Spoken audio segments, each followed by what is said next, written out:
Sarah, it's the end of season 7.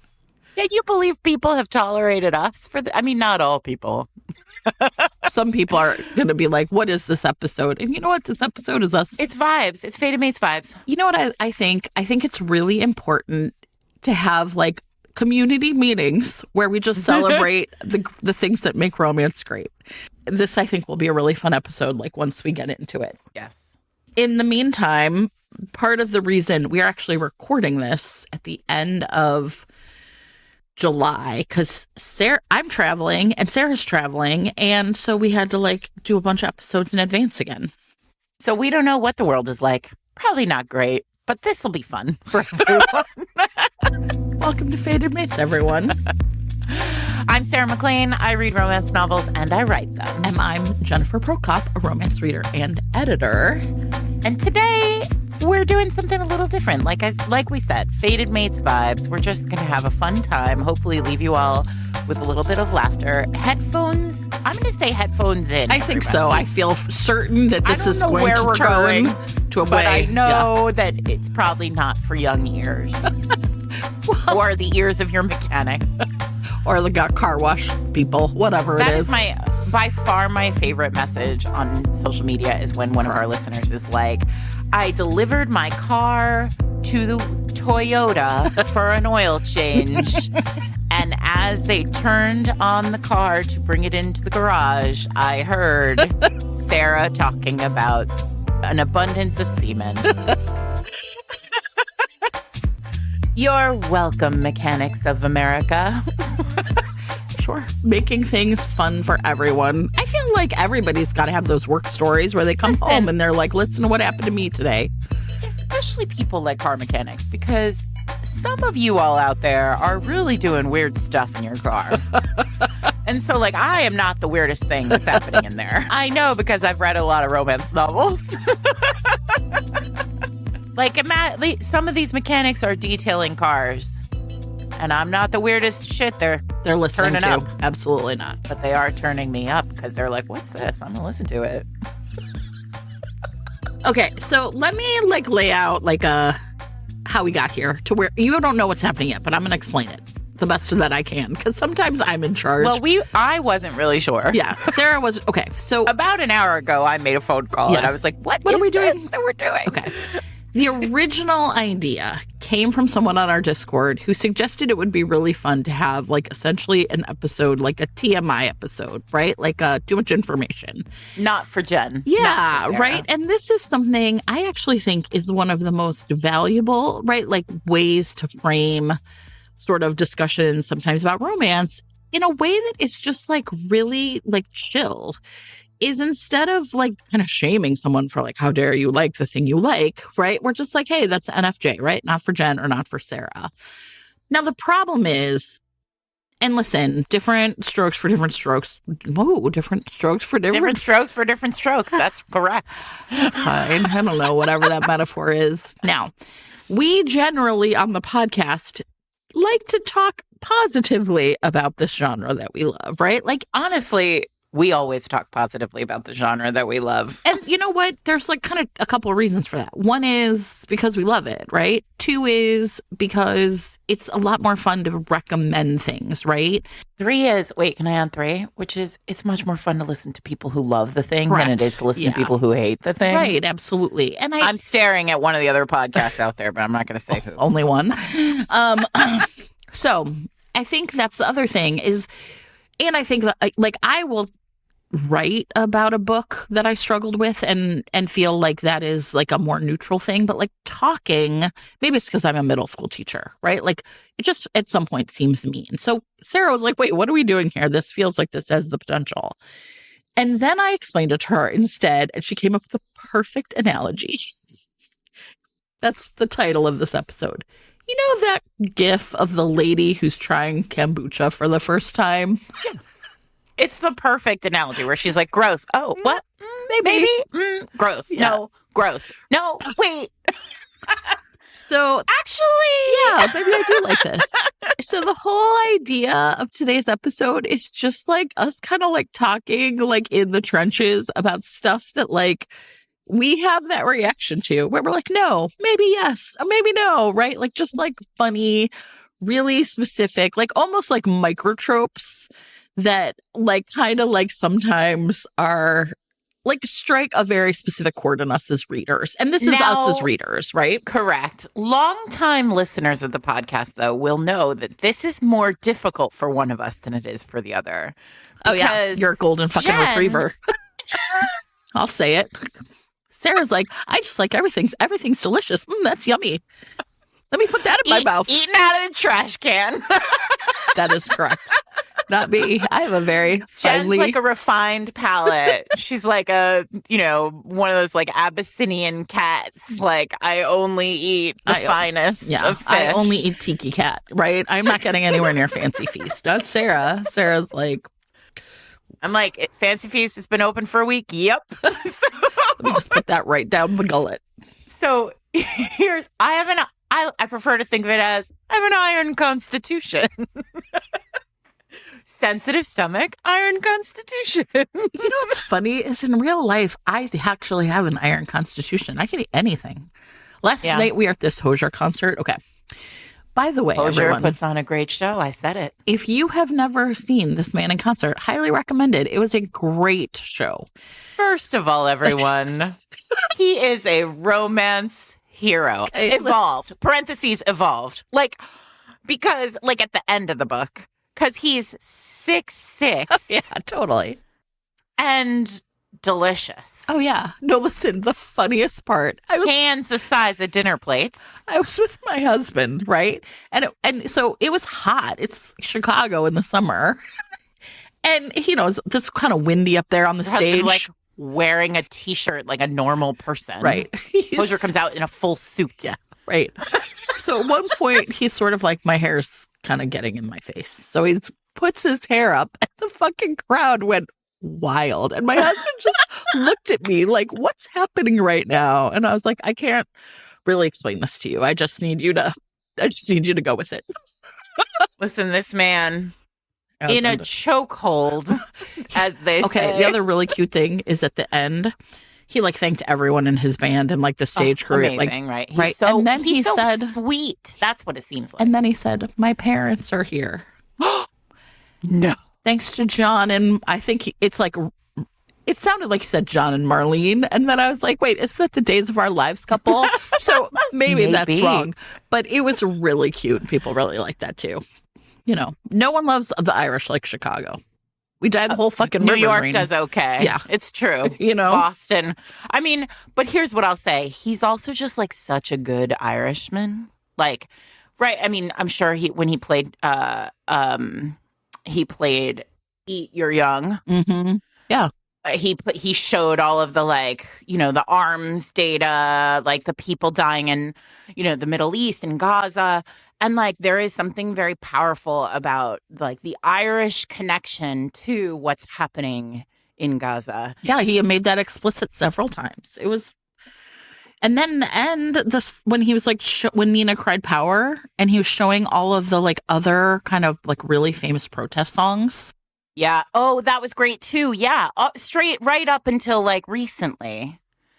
Also, his most recent album is it's all in conversation with myth. And so. Yeah, sure. You're I love it. Am I obsessed? Absolutely. So my point is we did not have the kombucha face about Hozier. It was just whatever. No, we like Hozier. Yeah. Straight up. This is not an episode about Hozier, but because, we're not on the fence. Yeah. But what's funny is I would say man bun, generally speaking, gives me the face. Where I'm like, do I like this? Oh, I like a man bun. And then he put up his hair, and I was like, oh, okay. Tree trunk fairy king. Give himself a man bun, and you're like, okay.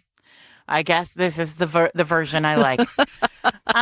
Well, so here's the truth. The truth is that I always say romance is really interesting to me because sometimes you will find yourself in the boiling pot of water and you're like the frog and you're like, do I like it in this? I think I might want to jump out. Where am I?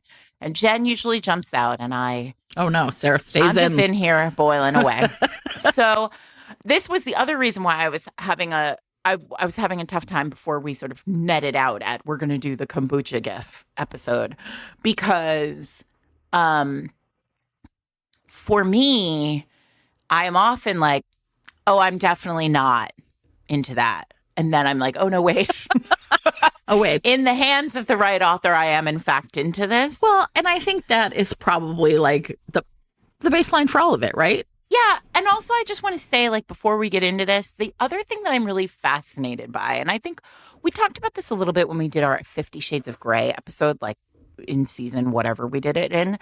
And one of the things I'm really interested in, especially with romance, so obviously, this is my job, right? Like, the podcast is like my joy, but like romance novels are my job too. And stop bragging, Sarah. No, listen, I'll trade with anybody these days. But the point is that so when there is a book that sort of like bubbles up to the top and like becomes a book that is huge, I read it because it doesn't matter if like I'm making the kombucha gif or if I'm like not for Sarah. That book transcended in some way. And like, it's my job to understand why, or at least to like interrogate why. Right. So when we did the 50 Shades episode, I think we talked about the fact that like, I was always really fascinated by how 50 Shades exploded far beyond romance. And I think what was really interesting about 50 Shades was it also like everybody in romance was sort of like, and about 50 Shades because we'd read a million other books like this, but like the world outside couldn't get enough of it to the point where like women in New York City were like buying out the Saks Fifth Avenue silver tie collection. And all I could think about, the only article I wanted was, because there were so many, was the article about the men who came home to their wives of 10, 15, 20 years to discover that they had purchased them this like silver tie as some sort of like talisman or emblem of like what they wanted to explore sexually. And these men just like fully not understanding, being like, what's going on here? What the fuck was going on? Right? Because I do think that that's what happened with 50 Shades as like a interesting thing. Like, I think like readers who had never, like, they jumped into this part of the pool of romance and then they were like, how do I translate this to, you know, my data? Like, maybe this is a thing I am into. And like, so my point about this is like the kombucha gif really does. I feel like skilled romance readers are able to compartmentalize like what in the text is like great and fun and what in their real life they would like to try. But I do feel like that line feels like it's getting a little blurry in the world. But I feel like, you know, I'm a fucking pro. Like, I know the difference. I know. Yeah, exactly. I think the other thing that is really hard when you're in it, right, is how clear it is, like, looking back. Like, okay, so something hits like that, and then everything's going to look like that for a while. Yeah, and then it's like, oh, my God, everybody's using a spreader bar, and it just seems exhausting. And now there are, like, none to be found, right? I know, because everybody realized it was exhausting. Right. So I do think that's like sometimes when I'm kind of like, to put on armor to have sex. That's the problem. Come on, good girl. One of the things that I think then is like really useful for me to like remember is, okay, so like in those times I'm like, oh, there's nothing to read. I don't like anything. It's just because like whatever it is that it is everyone's chasing, right, might be NFJ, right? And you guys, this is not just like spreader bars. This is also like, you know, fake relationships. Right. Know? I mean, so the thing is, of course, like sometimes it's tropes, right? But like we were really, I think like my list is really funny because I was just I had it on my phone. And then just like when I thought of something, I would just sort of like put it on there because I thought it would be funny to talk about. And these are the things that I would say like are the things that I would like potentially mostly be skimming in a book. like when I come across them, maybe I just kind of started putting some of that stuff on the list. And then, and the truth is sometimes you only notice those things when somebody makes you pay attention to them. This week's episode of Fated Mates is brought to you by Avery Flynn, author of Head Witch in Charge. So it is the curse of every family's heir in witchingdom to be the most responsible one. That's just how it goes. If you're the heir, you got to keep it tight. And Leona Sherwood's family is the most powerful family in all of the witch world. And so it makes it like worse in a lot of ways because all eyes on Leona. And that is why she never, ever, ever steps out of line, except for the night when she accidentally, kind of on purpose, got married in a midnight ceremony under a full moon to Eric Swenson, the heir to her family's deepest, bitterest enemies. Feels like that's going to be a tough one to break. You're going to like step over the line, Leona, like maybe just like miss a meeting or something. But anyway, so she messed it up and now she wants a divorce, except Eric is like, no, thank you. I need your help to return this ancient spell book to my family, like library or whatever. And the two of them embark on a road trip where they encounter trolls and nymphs and satyrs and more. And she ends up learning a lot more about Eric and the person who he is and starts to realize like maybe he's not so bad. In fact, maybe he's pretty good. And maybe she's getting a little bit enchanted by this secret husband. And so what if she decides that she wants it to go on forever? I love it. I can't wait to find out what happens next. So Head Witch in Charge is available in print, ebook, and audio next week. So if your podcasting app supports it, you can click on the chapter title right now to be taken to pre-order the book. Thanks to Avery Flynn for sponsoring this week's episode. Listen, almost all the time, my eyes will just sort of slide right over descriptions of like interiors. Interesting. Like, what does this place look like?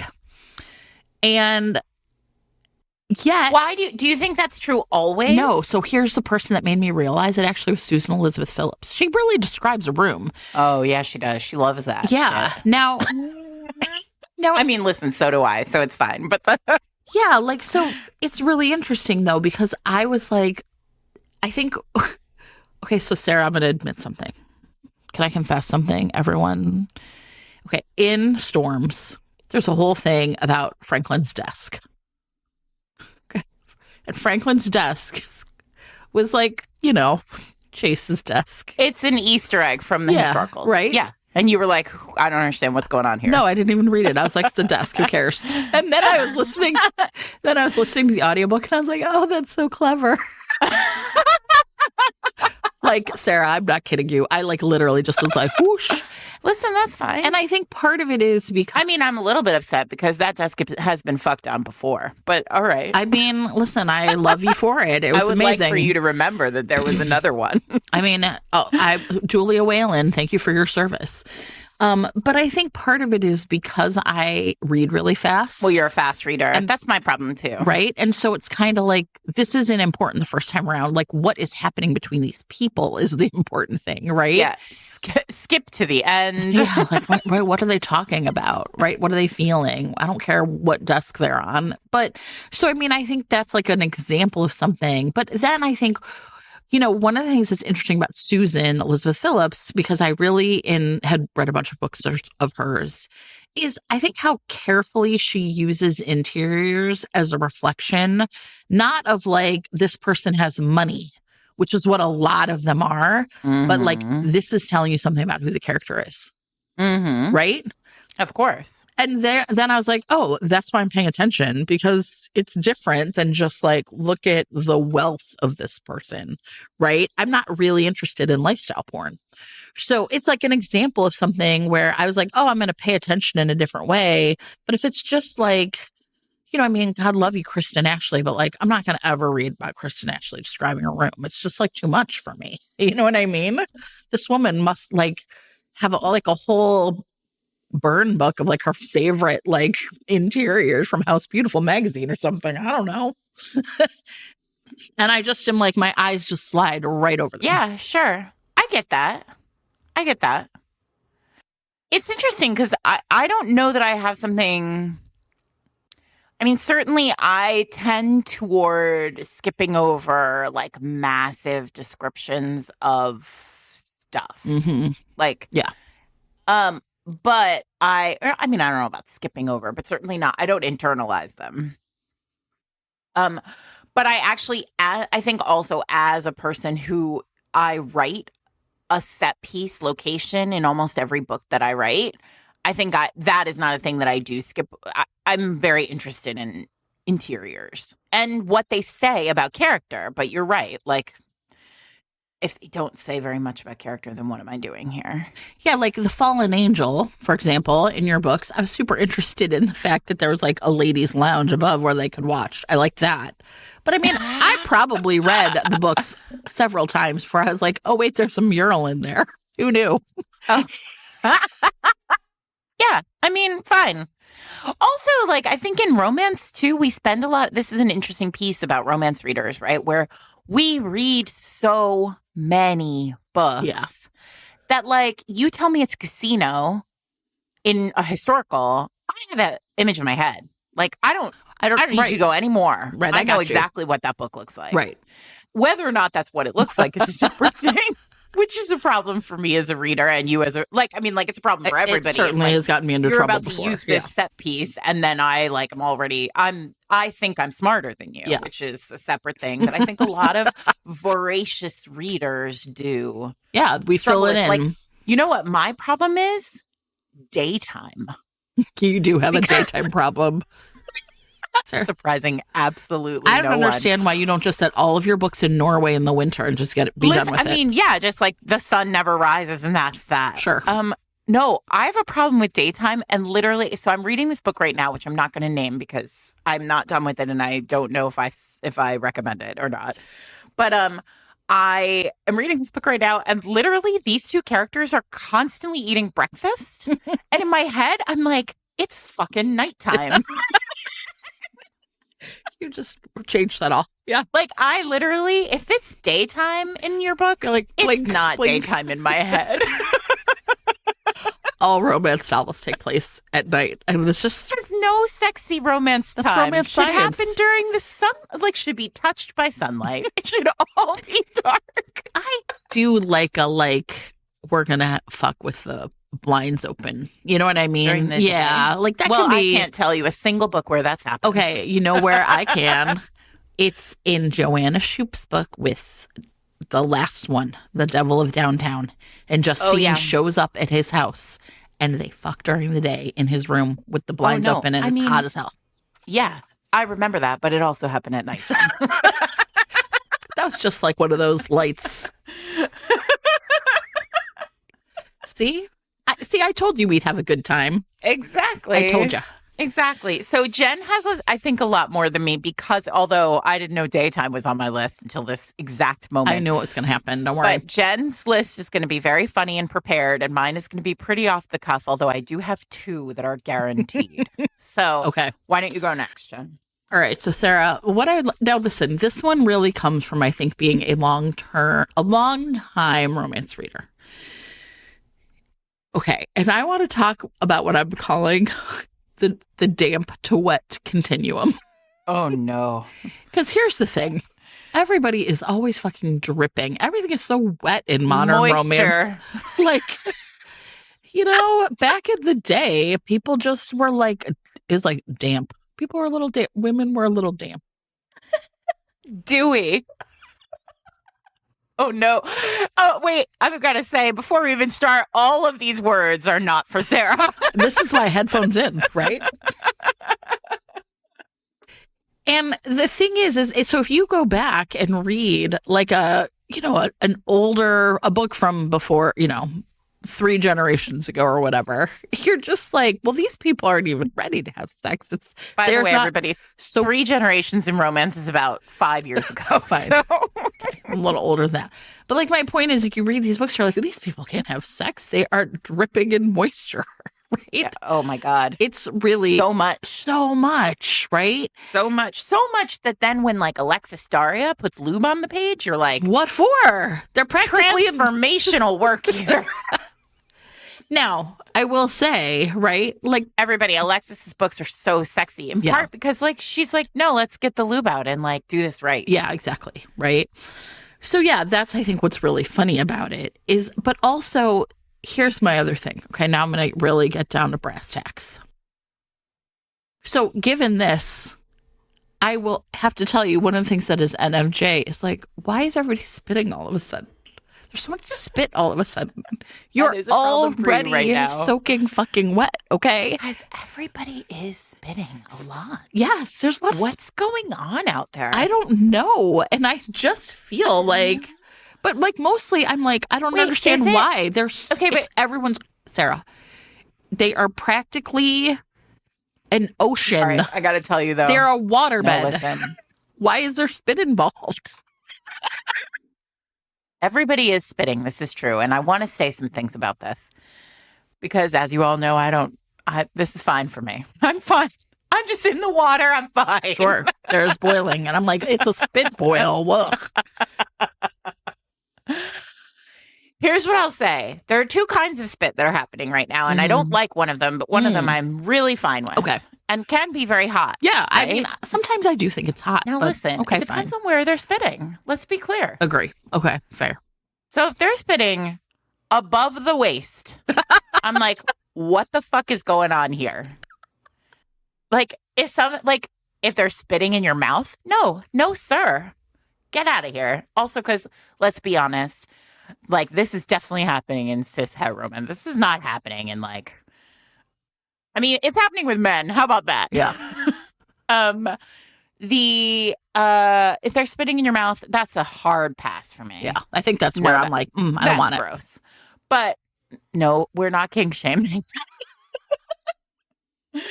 But yeah, if they're spitting below the waist, sure, sexy, fine. Listen, I don't have a problem with it. I would say I don't either. See, we're finding. See, this is where the faces are. See, exactly. I was like, exactly. No, yes, no. So, but here's the thing, because early days, 3 generations ago, great romance. Oh my God, stop it. Our great romance, there was no spitting at all. Oh, no. So it's interesting because I do think one of the other things that could be an episode, but it could actually just be a banter episode.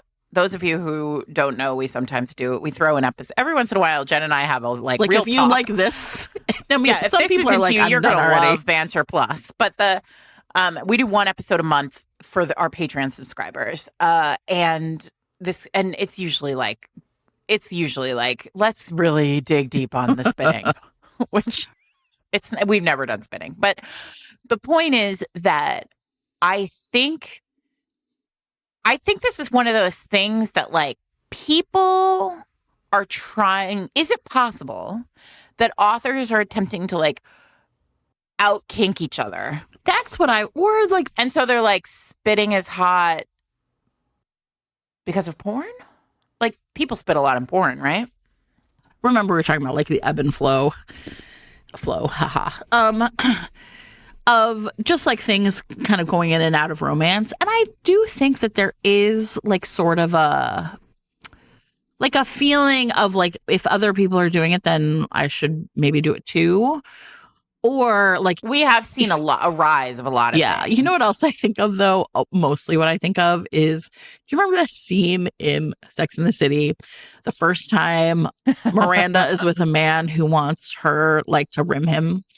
And she like at like the next time she comes back into like the Miranda, and she was Can like, you imagine? She was like, "Are we doing this now?"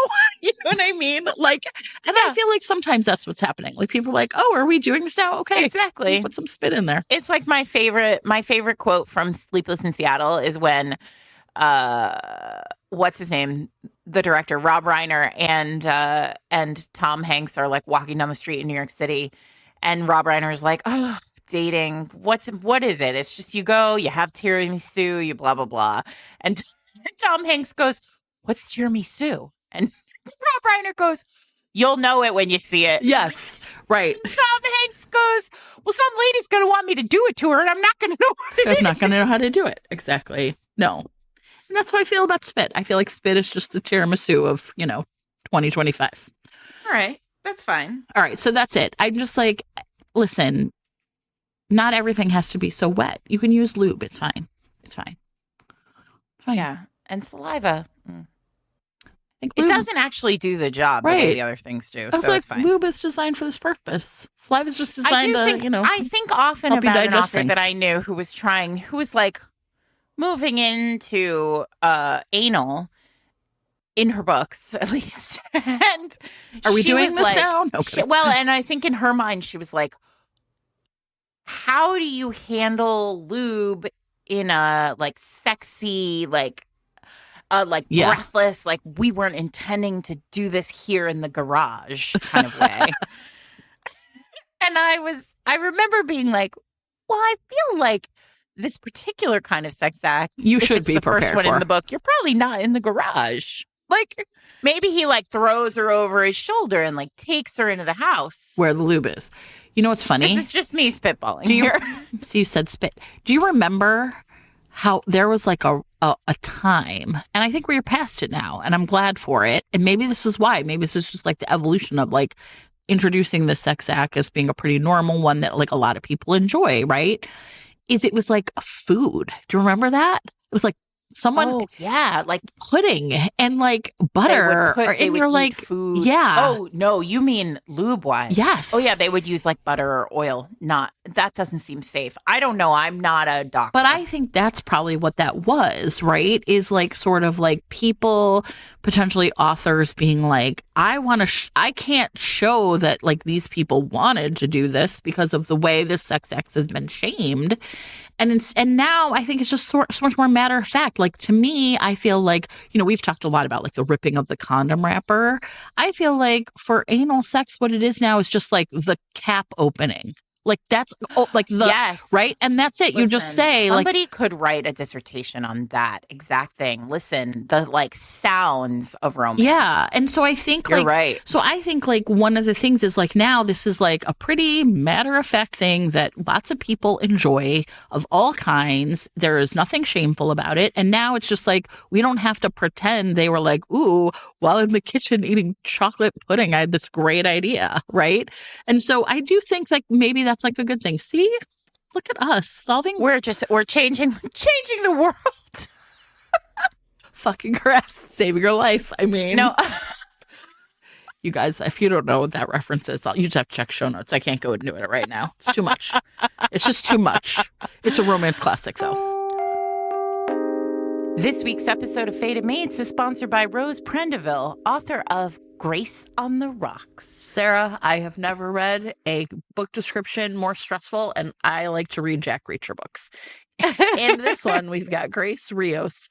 She has 4 weeks to turn in a delinquent manuscript before her editor revokes the advance, which of course she's already spent. Oh no, nightmare. And she just has a huge case of writer's block, imposter syndrome, and 0 words written. God. So now that Sarah's laying down, I'll tell you the rest of the plot. So, however, she does get real lucky and she wins a trip to Scotland where she is going to spend she's like, I can go there and just like hole away in my cute little cottage writing retreat and just that'll be that. Only problem is Brian McNeil, he and his sister own this cottage that they've inherited from their grandfather.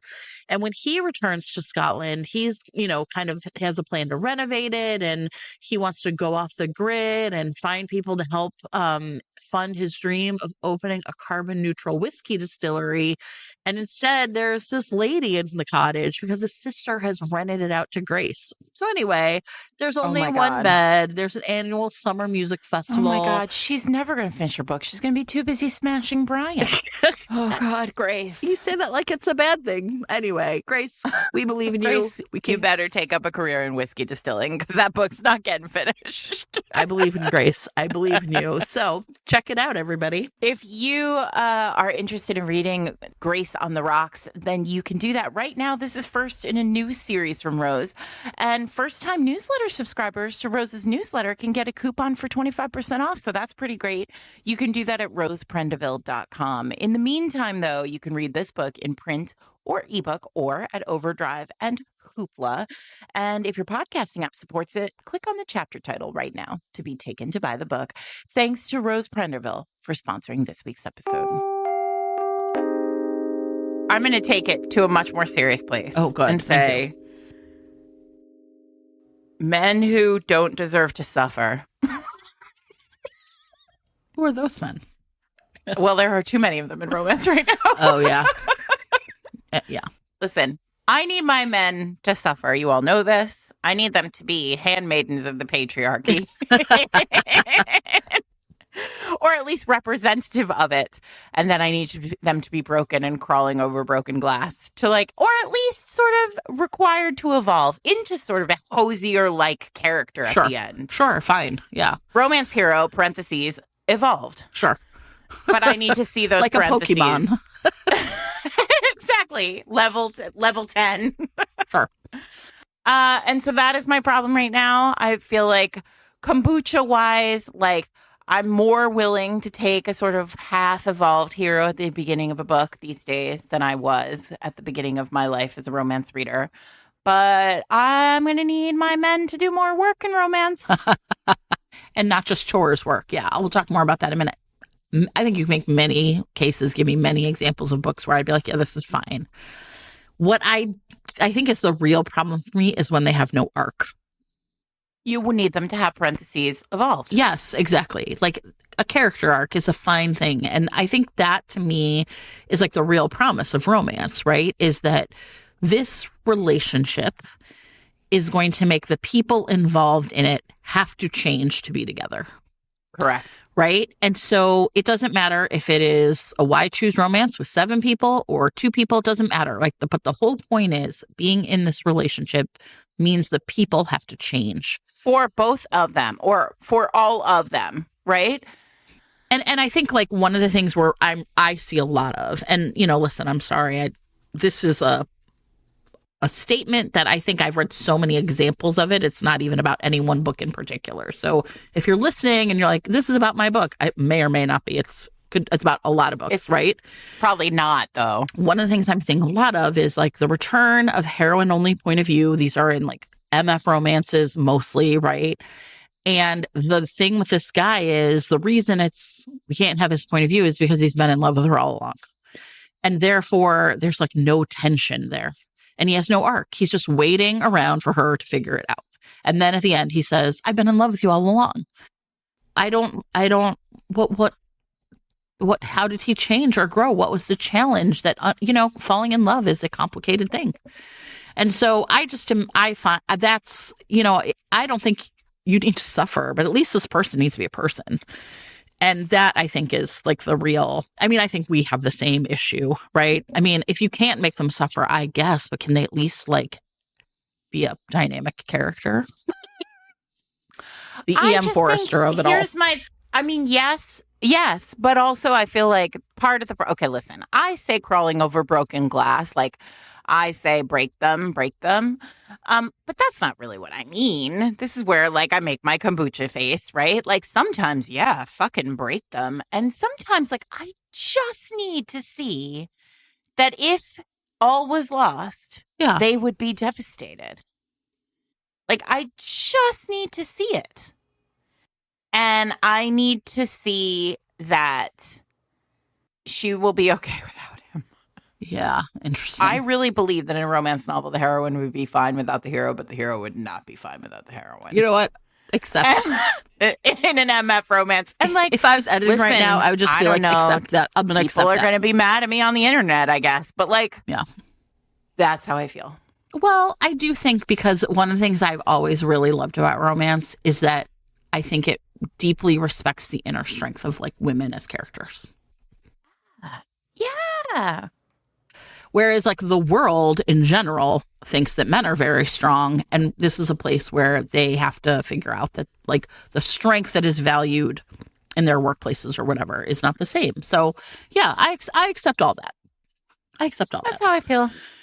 Yeah. All right, you go. Okay. At Faded Makes Live, and I say this all the time because it really makes me laugh.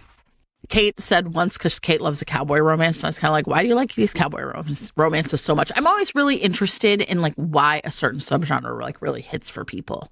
And sometimes I think it takes a while to figure out like really what it is at the core of it, because there might be something on the face of it that you're like really should be like kind of like not for you. Mm-hmm. And so I love to make Kate say it when she's around, but I'm going to say it for her. Like one of the things she says about like cowboy romances is that she loves that men have to do chores. Perfect. It is perfect, right?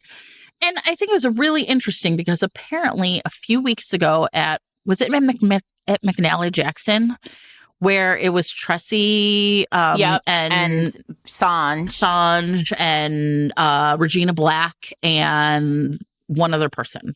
I'm sorry, I can't remember who. Like, heavy hitters, right? People that are like, who do really interesting thinking in the world and in romance and are right. And apparently one of the things that someone in the Discord was sort of reporting was able to be there, and I was very jealous, was that Tressie had made a similar point that like cowboy romances are about competency, right? Here's a man who's going to know how to do things and doing them as part of the job. Now, I like that. And it has actually helped me to enjoy a cowboy romance, which typically I don't really have not been my thing. Mm-hmm. And in fact, I like it when they are like, I'm a bad person if I don't do my chores. Correct. That's how you should feel. Yes. Now, what is not for Jen, though, what gives me the kombucha face is a woman doing chores. Yes. I mean, sure. So here's my question about this. Okay. A woman doing chores. Let's probe. So do we mean, because here's what I would say. In, say, Cressley Cole's The Master, we see a character. Now, this is not exactly chores because it is her job. She is cleaning houses for a living to make money. And it is like supposed to show us like this is her like working her ass off to like protect her identity from a baddie. Are we okay with labor?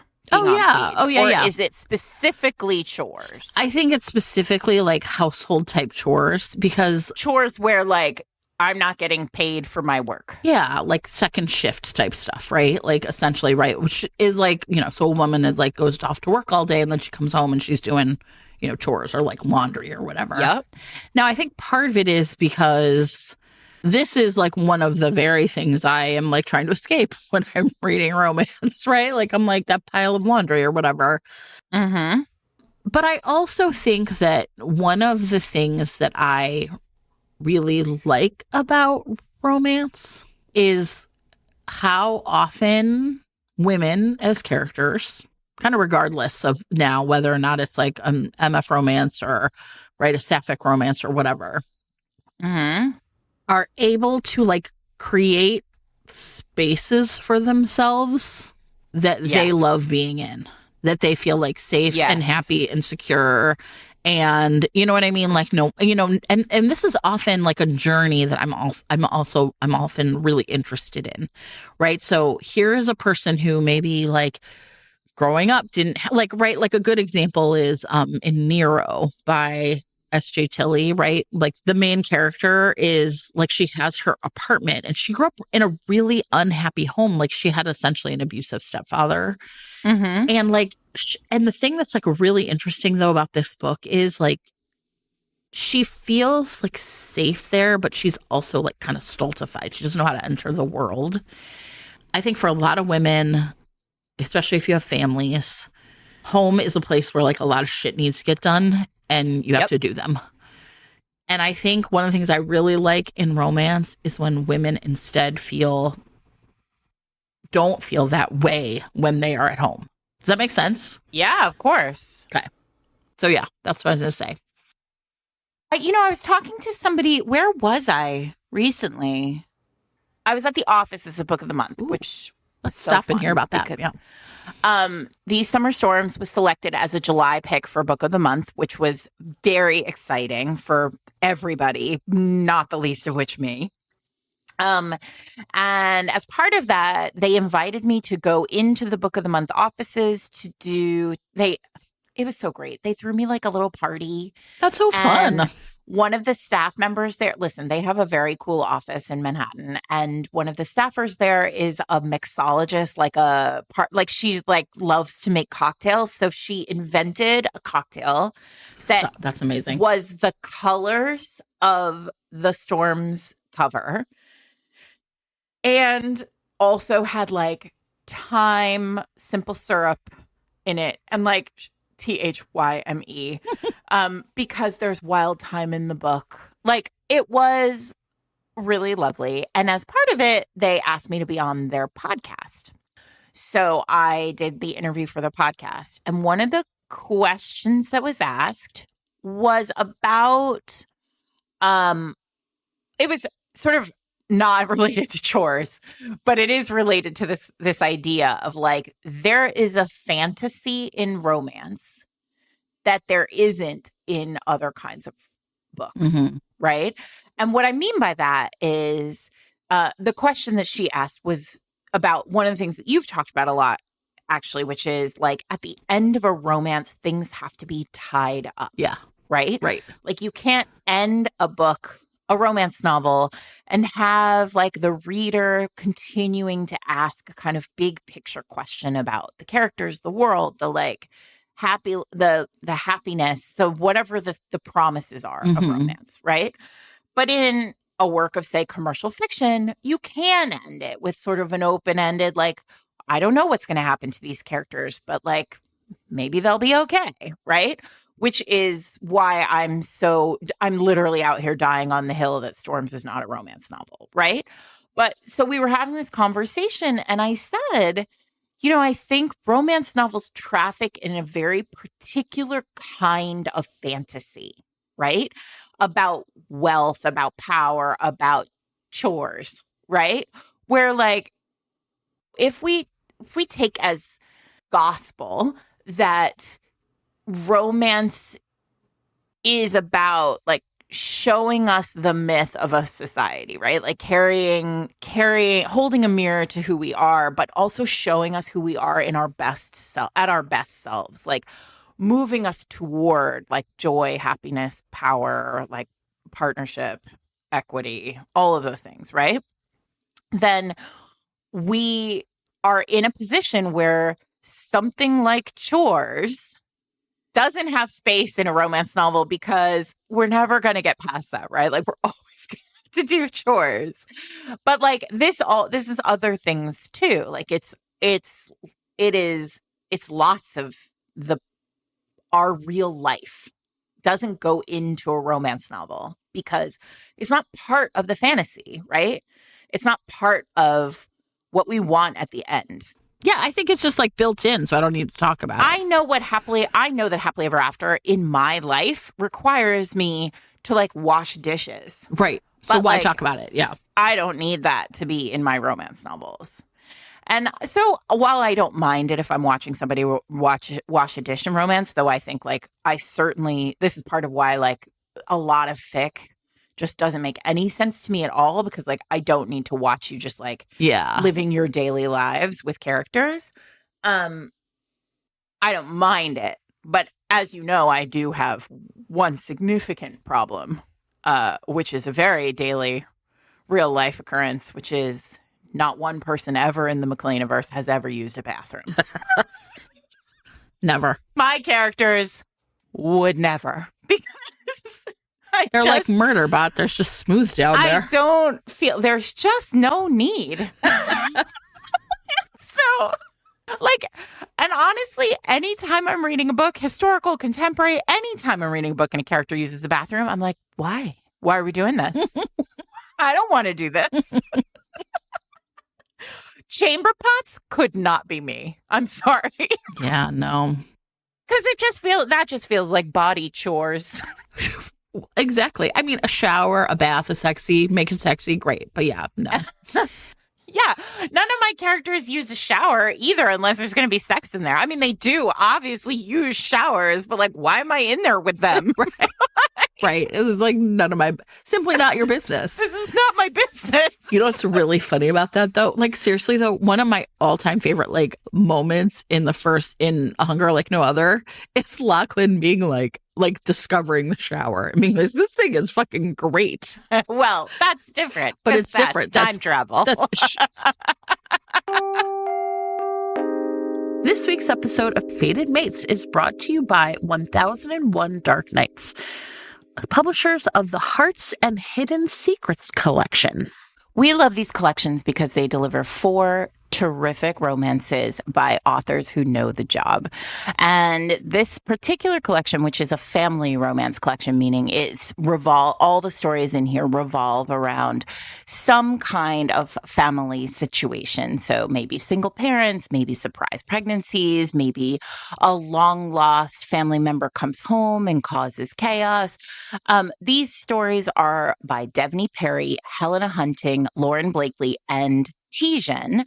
And what's interesting about this is like these are 4 women who know how to write it hot. They know how to write it fast. They know how to write it so that at the end of it, you've had an incredibly delicious time.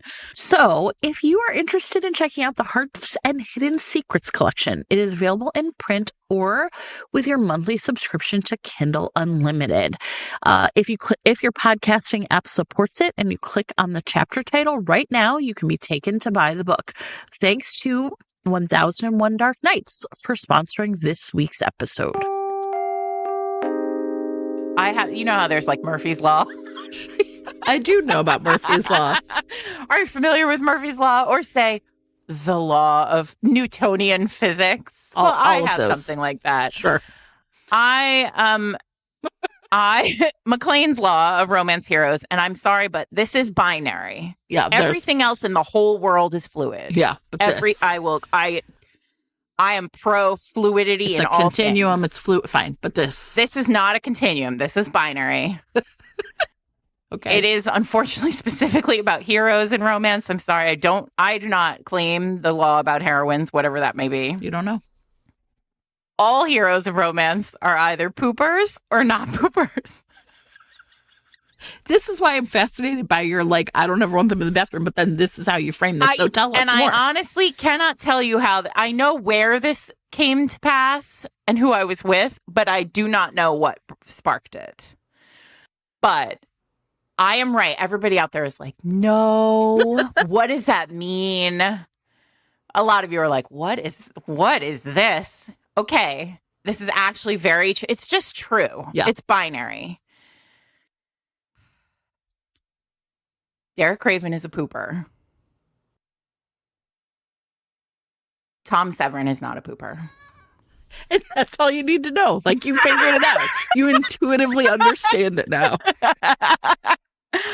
And so people are like, oh, you just say all your okay. Benedict Cumberbatch does not poop. Tom Hardy poops with the door open. Oh my God, it's so funny. Okay. It doesn't, listen, I know some of you out there are like, well, my hero, seems like he's not a pooper, but he is a pooper. You're missing the point, which is I'm not judging. This is not me saying Sure. one of these things is good and one of these things is not good. I'm just telling you that you're wrong. And if your character does, then he's a pooper. Right now, my favorite part about this is knowing that Kate is somewhere being sakes alive. You know? Well, we could do the Claiborne hero continuum because she has written both poopers and not poopers. No, she would know. She's dead now. You just killed her. Now. I just killed her. Good job, Sarah. And here's the truth. So have I. I've written many poopers. I've written some non-poopers. Who are your non-poopers? I feel like Cross is probably a non-pooper. I was going to say Cross, probably. I think it's possible that the Duke of Claiborne does not poop. Correct. I would say, yeah. I mean, listen, I'm not saying there's anything. Listen, You're I love just these men. It's just fact. Oh, my God. Okay. This actually kind of leads me maybe to one of mine. everybody right now has just decided if they are sticking with us forever They're or if they poopers are or just not out poopers, forever. it's That's fine. it. They're just also PS everybody, this actually works for the men in your life as well. I'm not honestly going to discuss that, but I will say now that I've introduced you to this binary, You can think about it, yeah. every person, every man you meet, you're going to know right away, pooper or non-pooper. Okay, Sarah, let me tell you something.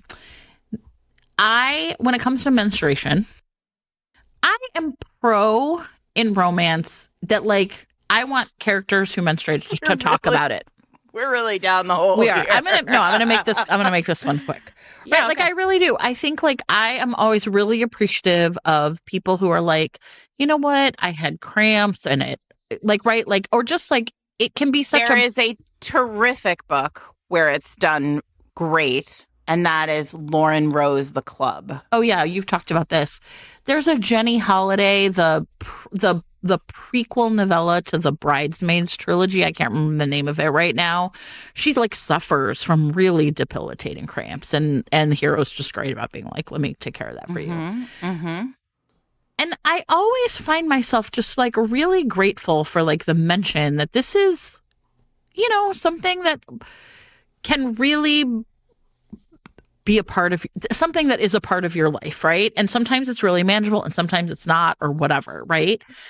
And so I am for this. I'm always just great. I'm like, this is great. Give it to me more until or unless the period products come into play during a sex scene, which I don't want. I've read a couple books where he like where he takes it out. And I'm just like, you know what? Too real.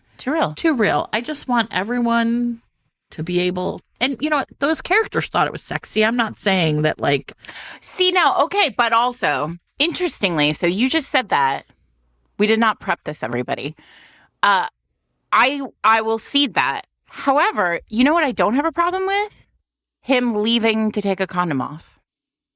Correct, but that's what everybody. Just go take care of your business, and then come back. Oh, do you mean like him? You mean him getting involved in that business? I don't want him involved in that business. Like, I don't want him taking it out. If there were then, heroin who totook a condom away, like to throw it out, I would be like, absolutely not. No, that's right. So I just feel like, right. Excellent point. Yeah. You tie to your own business. Correct. Correct. You know what I think is the other thing? I think part of the reason I am saying that is it's what's really interesting about it. And I think maybe I've read it in 2 books. So I'm not saying this is like a hard and fast thing that's happening all the time. It's not like spitting. My God. But the one time I read it, I thought, this isn't actually character work. I felt like it was shock value, right? Like to shock the reader, maybe. Like, look at how edgy I am. Well, I mean, it is a famous moment in, not to bring it back to 50 Shades, but 50 Shades. Right? Which I've repressed. And interestingly, it's a famous moment in 50 Shades, and I always felt like it was the only moment in 50 Shades that actually does make you think of Twilight. Like, it feels like the moment of her really nodding to, like, vampirism. Yeah. Now, meanwhile, I want to shout out that we have followers. I'm not going to name names because, you know, but, like, one of them is very, like, she's like, I want Lothair drinking out of a diva cup, and I support you. So do I. I support you. But I don't. I don't know that I want it out of a diva cup. But I do feel like vampire, when a vampire is in a relationship with a human, that is for me, that's Chekhov's gun. Sure. I'm sorry. Here we are, everybody. Here we are. Jen, okay. Should I like take? We're gonna get banned. You know what? I'm going to be like, Mom, don't listen to that episode.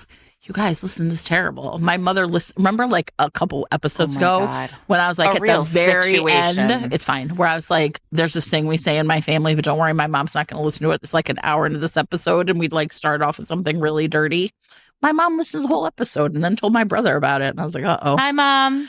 Hi, Jen's Carol. Mom. Okay, there's no way she made it past vampires drinking out of a diva cup, although she might not know what a diva cup is, so maybe she did. Okay, anyway. I think most moms know what a diva cup is. Please.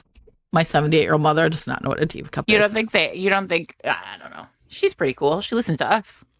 Okay, yeah, but she does not know. Okay, I'm going to... If she knows... How do we test? Ask your brother to ask her. I'll be like, do you think Mom knows what a diva cup is? No. And your brother will turn into ash. He doesn't know either. He Blown doesn't. He away. doesn't know either. It's fine. No, he doesn't know either. None of them know. Okay. This is one I don't want it in books, but I was thinking it's really funny, and I have a new theory about why small town romance exists. After thinking about this, ready? Interesting. About to drop a real lesson deep in, an hour in. I think small town romance exists because romance authors know that you can't talk about commuting. You can't talk about commuting. You can't put commuting in a book. No. Wait, is this why no books are set in like LA, New York? No one's ever on a subway. No one is ever on the subway. Or on the 101. No, or whatever it's called. I'm so like- sorry, LA. I don't know your numbers. I know you have a system, but I don't understand it. No. And so I was thinking about it because I was like, so people call an Uber, which I just think is nice. No one's ever drinking and driving in romance, which is great. Oh, no. That's really nice. That's another thing that our great romance did not. Right. We didn't have it. Or like people drove around in limos. I remember once listening to Molly O'Keefe say, you know what, like the only reason limos exist is so people can like have sex in them. And I was like, true. Empirically true. But I was thinking like, no one is ever like commuting, even to like talk about like, oh, it's such a rough commute today. I spent an hour, on the Kennedy or whatever. Doesn't happen. That's really interesting because now that you say that, whenever characters get home, so okay, I have recently read a book where a character, like, they work a really long shift at like the hospital or wherever, and then they have to get home, but it's just elided. And you're right. So romance writers know this? Yes, empirically, I think they know. Nobody can't waste that time. Yeah. So it's only like sexy car rides or, right, you can't waste that time. But I'm like... Sexy car rides. Yeah. If you're in a car, sex is on. Sure. Right. Of some kind. It's going to be sexy. You can thank historical for that. That's romance. That's carriages. Yeah. Yeah. And that's it. And I just thought like, this is again, like we were talking about, I think it was on my list, but I think it ties back into like, what's the fantasy of romance? So it's not cars, it's just commuting. Because they're never on the subway either, right? They're not on like the metro. They're not. No. Right? They're not. I truly don't think I have ever read a romance novel where characters are on transit, the subway, the bus, right? Nothing. You know what? Secret History of the Pink Carnation begins with the contemporary heroine on the tube, I think. Yeah, but the tube's different. It's sexy. The tube I don't know why. It just is. American commuting. Infrastructure in the United States is not sexy. No. Listen, what a surprise. And then I thought, this is why small town romance exists. Because so they can just walk home. Sure. And then meet 12 different kooky characters along the way. On the way. Who are all going to get their own book. Yeah, on my list it just said traffic. There is never traffic. There's never traffic. Because you know what? Because in a romance, if you're in traffic, you need a character, your partner, potential partner, had better be able to get you the fuck out of that traffic. You know what I want? Here's what it is. It's like Ocean's, it's Italian Job. That's the romance vibe where like she's in traffic and then like her partner is like a hacker and hacks into the system and gets her all green lights to get home to her fast. A book that does this. Hot. You can all have that. Yeah. That's a gift from me to you. I want a hacker romance. I said earlier that I didn't want to read Kristen Ashley talking about interiors, and I don't. But in a book called Ride Steady, her car breaks down on the side of the road. You do want to read Kristen Ashley all the time, though. Yeah, her car breaks down on the side of the road, and like hot motorcycle guy like is the only one who stops and helps her. There's a great Bella Andre book that begins that way. She drives herself into a ditch, and he comes and saves her. Perfect. These are fine. Listen, that's Kara's character. Exactly. We're going to do that in season 8. It's on the list. So yeah, Cars, parentheses, not Pixar. So just like there's women are never doing chores, no one is ever stuck in traffic. The true fantasy. Yeah, no kidding, right? The true fantasy. The true fantasy. All right. Well, hit us up with those because I would be interested in a book that had the subway in it potentially, just for the experience. I'll be that frog in that water. Oh no, you know what? In Vi Keelan and Penelope Ward, Oh, you love that book.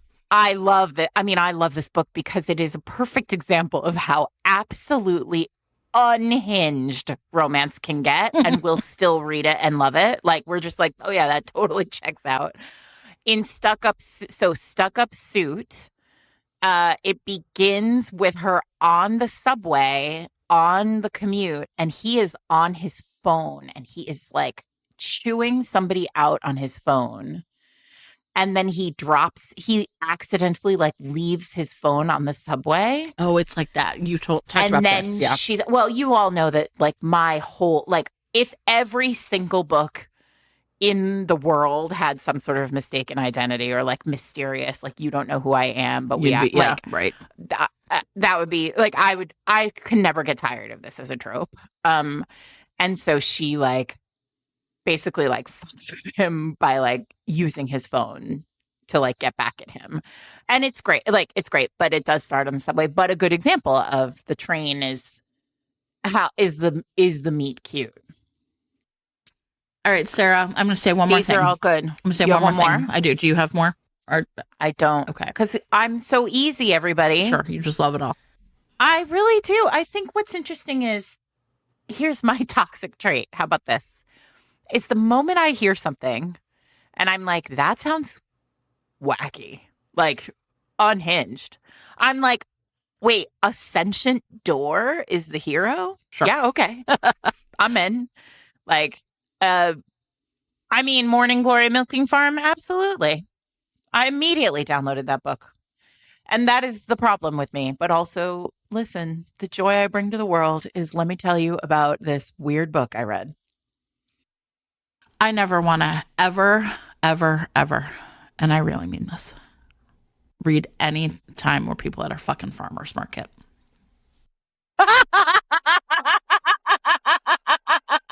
I will just skip that whole chapter.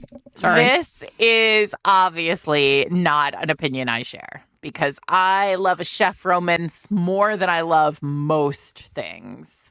And the premise of a chef romance is these two dummies are going to be at a farmer's market. Oh, and God. So tedious. And here's what I like the best. I like it the most when they're listen. I put this one on for you, really. I know. Yeah. And now I'm going to bore you. No, just check out. I'll give you a hand signal when you can come back in.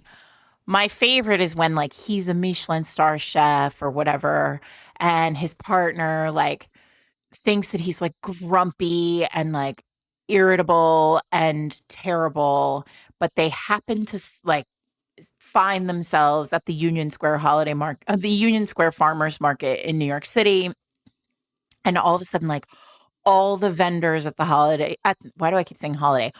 All the vendors at the farmers market are like friendly with him and like he's charming to all of them. And it's the first moment that the love interest finds that the hero is, not necessarily as grumpy as he seems. Sure. He's buying zucchini and whatever, ready to make a whole upend his entire menu because he's so inspired by this person he's with. What was that book you liked with like the food truck, which I actually ended up liking? There's a scene where they go to the farmer's market and I think I skipped the whole chapter. I was like, whatever. It's called The Opposite of You. And he does, in fact, he is so obsessed with her. He is so grumpy and terrible to her. And he is so obsessed with her that he literally upends his whole menu to like recreate a menu that is inspired by her food truck. It's great. And there's also a Louisa Edwards book that has a farmer's market scene, and it is terrific. And I will put that in show notes because there are many chef books from Louisa that I love. I'm just telling everybody, I listen, I saw something, I don't know, it's on social media, it was like Threads or Blue Sky, and someone's like, you know what? You can really buy all the food you need at a farmer's market. And I was like, well, I guess I'm starving then. Fuck off. Like, you could not even imagine how annoyed I was by it. Also, everybody... You cannot, Sarah. Farmers markets are great because small farms are good. Corporations have not yet embedded themselves in like the small Amish farm that brings the eggs to your farmer's market. So, you know. I get my eggs from Jen's Costco, like, everybody. I don't know. Disgusting. My eggs don't come from chickens. The other day, there was some discussion on one of our text threads. Like somebody on one of our text threads mentioned that their neighbors had chickens, and Jen immediately got in and was like, surprising no one. Jennifer cannot abide. Yeah. People in cities having chickens. Which, I mean, there are some problems with that. But I don't know anything about that. It's simply not my business. No, you don't want to know where your eggs come from. They come from the cooler at Costco. They come from the Instacart driver. You're like, oh, I think it's cute that you think I go to Costco. I would never set foot in a grocery store, Sarah. What a shocking dereliction of duty. One time Jen sent me a text and she was like, what should I get to eat quick tonight? And I gave her like three ideas and she was like, absolutely not. It's like, I don't know what I was thinking. I just had like a real moment of idiocy. All right. So anyway, I put that one on the list for you, Sarah, because I was like, we'll differ on this. You know that I am always, listen, here's my thing. This is my great joy in life is when people come to me and they say, and you must love this too, and they say, I don't read romance novels. Like, where should I start? Yeah. Right? Oh yeah. The best. That's a great question. But what I really love is when a romance reader comes to me and says, I don't like blank. What should I read? What should I read? Because I feel like, yeah, that's challenge accepted. Being the frog in the boiling water makes it much easier. We should do that. You all should send us we should post to our Instagram or whatever a form where you can say to us like, I don't like fill in the blank. Yeah, that'd be really fun. What's your kombucha gif? And maybe we'll do an episode next season. Or maybe like we'll do an episode, or maybe like over the break, we'll post some Instagram stories and answer some of them. So head to our Instagram, which is fatedmates.net which is instagram.com/fatedmatespod. Can you believe this is the end of season 7, Sarah? Now, remember, everybody, we're going to be off for the next 2 weeks. We have been.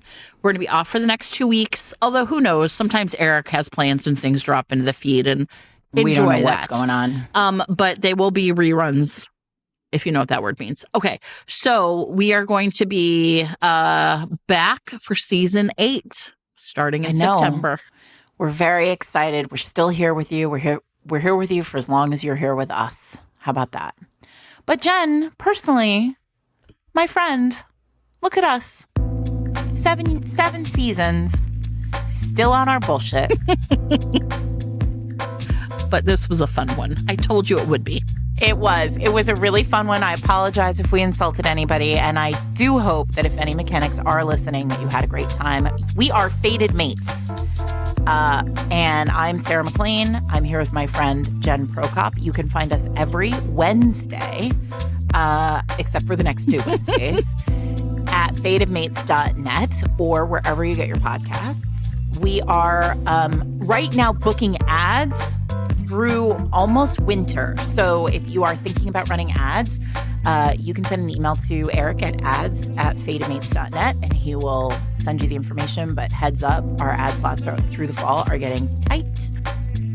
There's all sorts of cool stuff on the website, especially collections, which Eric has been updating. And there's some really fun new ones. So if in the next 2 weeks you're like, what can I read? That's a good place for you to go. We're on Instagram and Threads as Fated Mates Pod. We're also on Blue Sky as Fated Mates. You can find us there, send us messages. We do check those messages, though not like constantly. We try to respond when you are there. We also have a Patreon where people hang out and talk about romance every day on our private Discord. If you want to join the Patreon or learn more, you can go to patreon.com/fatedmates. What else? The fall is coming and we are raising money for Virginia to make sure that we hold the state legislature in Virginia and do what we can to make sure that it remains as blue as it possibly can be. You can learn more about that at fatedmates.net/fatedstates. And we'll also be ramping other things up through the fall in advance of Election Day. So stick with us for that. Otherwise, have a great 2 weeks, everybody. We hope you're going to read something amazing. Please let us know on Instagram or Threads or Blue Sky what your kombucha gif romance thing is, and maybe we'll recommend some books over the next few weeks. We love you.